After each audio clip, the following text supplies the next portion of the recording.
বিসমিল্লাহির রহমানির রহিম। বিশিষ্ট ইউটিউবার জনাব ইলিয়াস হোসেন বিদেশ থেকে ইউটিউবের মাধ্যমে এই জাতির বিভিন্ন ক্রান্তিকালে উল্লেখযোগ্য ভূমিকা পালন করেছেন, সেই জন্য আমি তাকে ধন্যবাদ জানাই। এবং তিনি একজন অত্যন্ত জনপ্রিয় ইউটিউবার, সেই জন্য আমি তার প্রশংসা করি।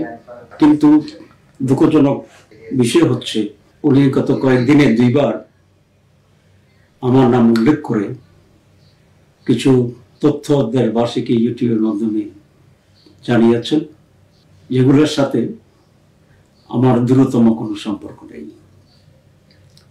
তিনি বলেছেন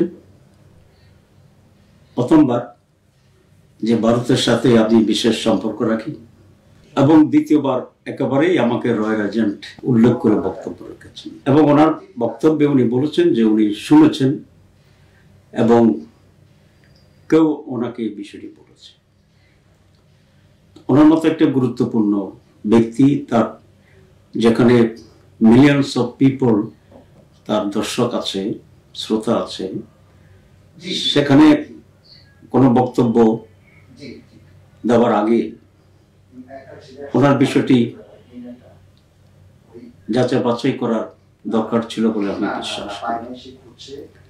কেউ কিছু একটা বলেছে আর তদন্ত বা যাচাই বাছাই না করে উনি ইউটিউবে প্রচার করে দেবেন, এটি সমীচীন নয় বলে আমি মনে করি।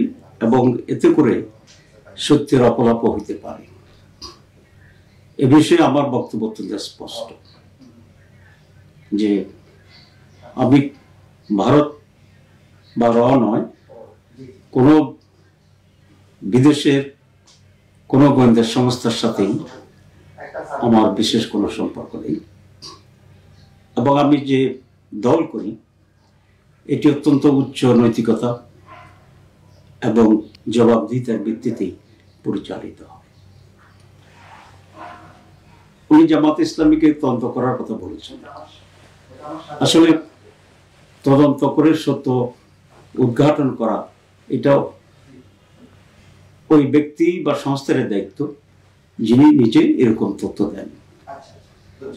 আমি আশা করি বিষয়টি উনি খতিয়ে দেখবেন এবং যদি তিনি সুস্পষ্ট কোনো প্রমাণ না পান, তাহলে বিষয়টি যে উনি সঠিক বলেননি সেটা ওনার ইউটিউবের মাধ্যমে উনি ওনার শ্রোতাদেরকে এবং জাতিকে জানাবেন। আরেকটি বিষয়ে উনি কথা বলেছেন যে বিশিষ্ট সাংবাদিক জনাব নাইমুর রহমান সাহেব 5 আগস্টের পরে আমার বাসায় আশ্রয় নিয়েছিলেন এবং ওনাকে ভারতে চলে যাওয়ার ক্ষেত্রে আমি সহযোগিতা করেছি। বাস্তব সত্য হচ্ছে, জনাব নাইমুর রহমান সাহেবের সাথে ফিজিক্যালি আমার কখনোই দেখা হয় না। সুতরাং আমার বাসায় থাকা তো কোনো প্রশ্নই আসে না।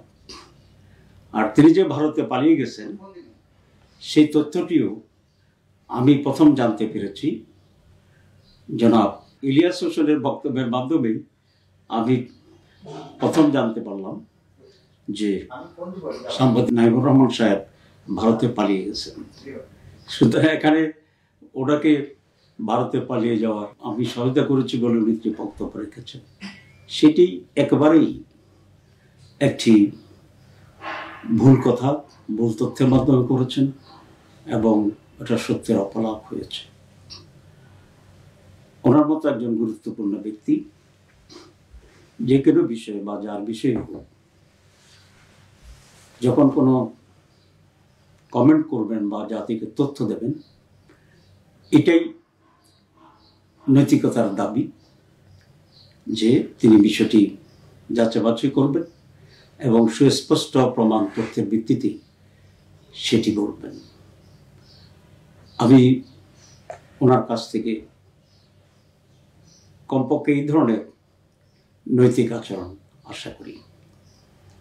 কারণ মিথ্যা তথ্যের ভিত্তিতে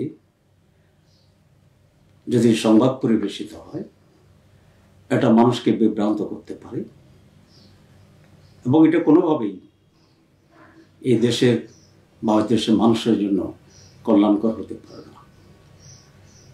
আমি রসুল আকরাম সাল্লাল্লাহু আলাইহি ইসলামের একটি হাদিস উদ্ধৃত করে শেষ করতে চাই। রসুল আকরাম সাল্লাল্লাহু বলেছেন, মিথ্যা বলার জন্য এটি যথেষ্ট যে কোনো ব্যক্তি কিছু একটা শুনল, এটার সত্যতা যাচাই বাছাই না করে বলে বেড়ালো।